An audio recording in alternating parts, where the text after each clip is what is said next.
Hello प्रिय छात्रों,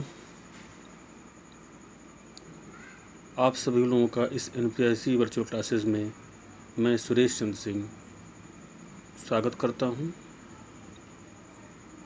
छात्रों, हम लोग class 12th English text book के फ्लेमिंगो सेक्शन का first chapter the last lesson पढ़ रहे हैं। इसमें हम लोगों ने अब तक कुल 6 पार्ट्स का अध्ययन कर लिया है और आज हम लोग इसके आगे के 2 पार्ट्स का अध्ययन और करेंगे, अर्थात 7वां और 8वां। आगे बढ़ने से पहले पिछले क्लास में जो हम लोगों ने पढ़ा उसका हम लोग पहले थोड़ा सा समरी देख लेते हैं ताकि इस क्लास से आप लोगों का बेहतर लिंक स्थापित हो सके। लास्ट क्लास में हम लोगों ने पढ़ा था कि जो फ्रेंच टीचर मिस्टर हैमल हैं, यम हैमल हैं, उन्होंने उस दिन अपना बेस्ट क्लॉथ, जिसे संडे क्लॉथ नाम से यहाँ संबोधित किया गया है, उसको पहन करके वो उस दिन उपस्थित हुए थे और विलेज के जो सम्मानित लोग थे वो भी उस रूम में उपस्थित थे और उन सभी लोगों के उपस्थित होने का कारण यह था कि वह उनका अंतिम क्लास था और उनकी 40 वर्षों की अनवरत और निष्ठापूर्ण सेवा के लिए उन्हें धन्यवाद देने के लिए वो सभी इकट्ठा हुए थे और यह देश जो अब उनका अपना नहीं रह गया था उसके प्रति भी एक सम्मान देने के लिए इकट्ठा हुए थे। आइए आगे हम लोग 7वें पार्ट में प्रवेश करते हैं। While I was thinking of all this, आपको ध्यान होगा कि जो नन्हा बालक स्टूडेंट जो है जिसका नाम फ्रेंच है वही इस पूरी कहानी को सुना रहा है। तो फ्रेंच बता रहा है कि जब मैं ये सब चीज़ें सोच रहा था, अर्थात जो पहले की बातें यहाँ पर बताई गई हैं पिछले पार्ट में, इसके बारे में मैं सोच रहा था। I heard my name called, मैंने अपनी आवाज़ को किसी के द्वारा पुकारते हुए सुना। It was my turn to recite, French कह रहा है कि अब मेरे सुनाने या बोलने की बारी आ गई थी। What would I not have given to be able to say that dreadful rule for the participles all through very loud and clear and without one mistakes। French यहाँ कह रहा है कि पार्टिसिपल्स के जो भयानक या डरावने जो नियम हैं, इन सभी को मैं बहुत तेज़ और स्पष्ट आवाज़ में बिना किसी गलती के सुनाने के लिए मैं सब कुछ करने के लिए तैयार था। But I got mixed up on the first words and stood there holding on my desk, my heart beating and not daring to look up। तो फ्रेंच कह रहा है कि मेरी इच्छा तो ये थी कि मैं पार्टिसिपल के जो कठिन नियम थे,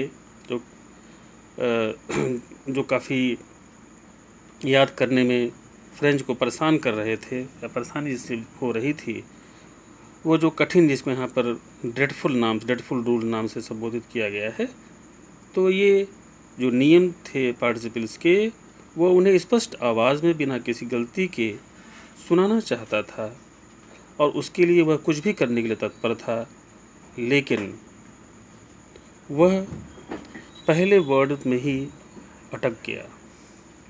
क्योंकि आप जानते हैं कि वो पार्टिसिपल्स के प्रारंभिक ज्ञान से भी अनभिज्ञ था, इसलिए वह पहले शब्द पर ही अटक गया। एंड स्टूड देयर, और वहाँ कक्षा में खड़ा रह गया। होल्डिंग ऑन माई डेस्क, और कह रहा है कि मैं अपने डेस्क को मैंने पकड़ लिया। माई हार्ट बीटिंग, मेरा हृदय तेज गति से धड़क रहा था। And not daring to look up, और कह रहा है फ्रेंच कि मुझे इतनी शर्मिंदगी महसूस हो रही थी कि मैं डेयरिंग मतलब साहस करना, मैं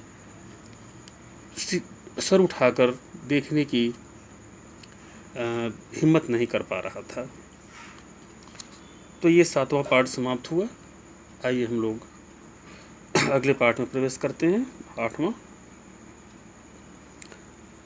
I heard M Hamel say to me, I wouldn't scold you little French, you must feel bad enough. तो जो यम हैमल हैं फ्रेंच टीचर के, वो मतलब ये फ्रेंच ने उनके द्वारा बातें जो कही गई उसे सुना। क्या कहा उन्होंने? आई वुडंट स्कोल्ड यू, मैं तुम्हें डांटूंगा नहीं। स्कोल्ड मतलब डांटने से है। तो कह रहे हैं कि मैं तुम्हें डांटूंगा नहीं नन्हे French, you must feel bad enough, तुम अवश्य ही या तुम्हें अवश्य ही काफ़ी बुरा लग रहा होगा। सी हाउ इट इज़, देखो ऐसा कैसे हो गया, ऐसी स्थिति क्यों आ गई कि तुम पार्टिसिपल्स के नियम को नहीं बता पा रहे हो। Every day we have said to ourselves, wow I have plenty of time. प्रत्येक दिन हम लोग अपने आप से कहते थे, हम लोग मतलब बच्चों के बारे में संबोधित करते हुए कह रहे हैं कि हम लोग अपने आप से यही कहते थे, या तुम लोग अपने आप से यही कहते थे। वाह वाह मतलब अरे से मतलब है अरे। आई हैव प्लेंटी ऑफ टाइम, हमारे पास पर्याप्त समय है। I will learn it tomorrow, मैं इसे कल पढ़ लूँगा। मतलब आज की पढ़ाई को हम हमेशा कल पर टालते रहते थे, और इसी कारण फ्रेंच क्लास में फ्रेंच पीछे रह गया। और ये केवल फ्रेंच के लिए नहीं कह रहे हैं, बल्कि अन्य बच्चों के लिए कह रहे हैं, क्योंकि उन्होंने 20 शब्द से संबोधित किया हुआ है। इसका मतलब और भी बच्चे बहुत से हैं जो कि सही समय पर अपना अध्ययन नहीं किए और कर पर टालते रहे, इसी के कारण वो फ्रेंच भाषा ठीक से नहीं सीख सके। And now you see where we have come out, और तुम देख रहे हो, और अब तुम देख रहे हो कि हम कहाँ पर हैं या कहाँ पर खड़े हैं। Ah that's the great trouble with Elsa's. तो यम हैमल साहब कह रहे हैं कि ओह आह मतलब ओह से मतलब है कि ये जो समस्या है केवल इस स्कूल की ही नहीं है, ये पूरे के पूरे अल्सास सिटी की समस्या है। ठीक है, अल्सास डिस्ट्रिक्ट जो है, इस पूरे के पूरे अल्सास डिस्ट्रिक्ट के साथ ये बहुत बड़ी समस्या है। She puts off learning till tomorrow. सी मतलब यहाँ अल्सास डिस्ट्रिक्ट को ये संबोधित कर रहे हैं, सी से हैं, कह रहे हैं कि पूरे के पूरे अल्सास डिस्ट्रिक्ट ही जो है अपनी आज की पढ़ाई को कल के लिए टाल देती है।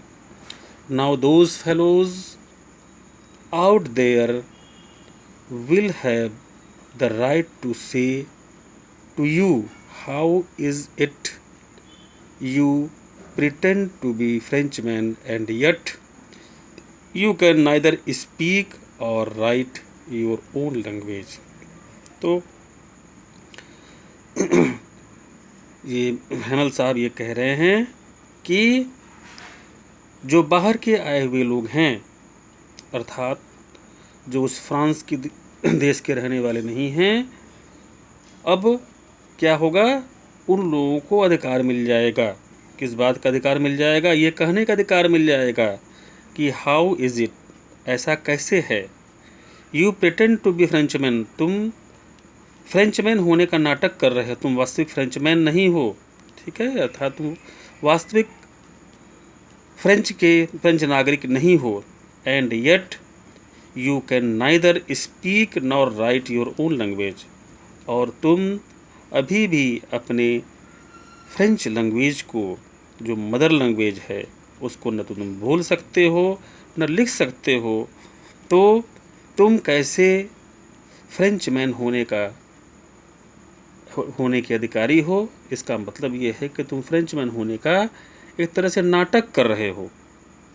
ये मिस्टर हैमल कह रहे हैं ऐसे लोगों के लिए जिन लोगों को अभी फ्रेंच भाषा भी नहीं आती है, और इसमें इन लोगों की संख्या में एक फ्रेंच भी जुड़ा हुआ था या जुड़ा हुआ है। But you are not the worst poor little French. तो अब ये कह रहे हैं हैमल साहब, ये कह रहे हैं लेकिन तुम नन्हे फ्रेंच, तुम सबसे बुरे नहीं हो। We have all a great deal of reproach our self with.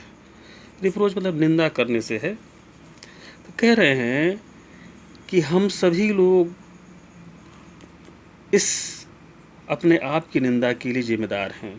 ठीक है, हम सभी लोग इसके लिए जिम्मेदार हैं जो आज स्थिति खड़ी हो गई है कि तुम्हें और एल्सास शहर के अधिकांश लोग जिनको फ्रेंच भाषा नहीं आती है, वो नहीं सीख सके। तो इन सब के लिए कहीं ना कहीं हम लोग जिम्मेदार हैं। हम लोग मतलब अपने आप को स्वयं वो जोड़ रहे हैं उसमें।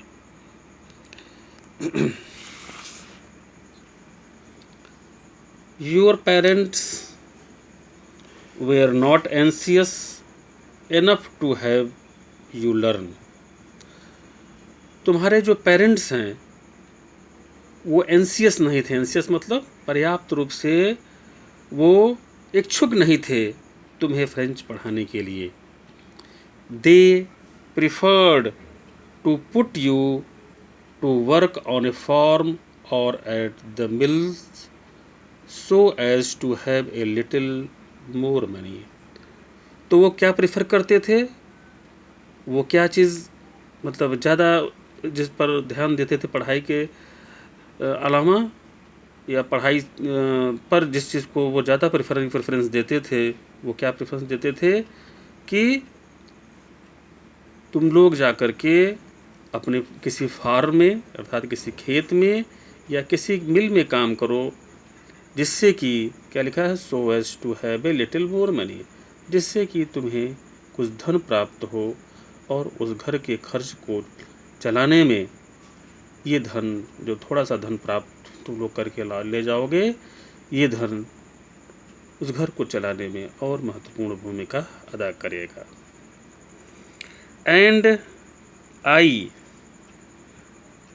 Have been to blame also. और कह रहे हैं कि एंड आई, मैं भी जिम्मेदार हूँ। I have been to blame also, कह रहे हैं मैं भी अपने आप को ब्लेम कर रहा हूँ। Have I not often sent you to water my flowers instead of learning your lessons. तो कह रहे हैं कि क्या मैंने तुम लोगों को पहले कई बार अपने फ्लावर्स में पानी देने के लिए नहीं भेजा था, जबकि मुझे क्या करना चाहिए था, तुम्हारे लेसन्स को पढ़ाना चाहिए था, तुम्हें सिखाना चाहिए था। कहने का मतलब यहाँ है, कह रहे हैं मिस्टर हैमल कि मुझे तुम लोगों को पढ़ाना चाहिए था, जबकि मैं पढ़ाने के स्थान पर तुम्हें अपने गार्डन में जो फ्लावर्स मैंने लगाए हुए थे, जो और प्लांट्स लगाए हुए थे, उन सब में पानी देने के लिए तुम लोगों को भेज दिया करता था। तो ये भी, इसके लिए मैं भी जिम्मेदार हूँ, क्योंकि वो जो बहुमूल्य समय था वो मैंने तुम लोगों का इस तरीके से नष्ट किया। And when I wanted to go fishing did I not just give you a holiday.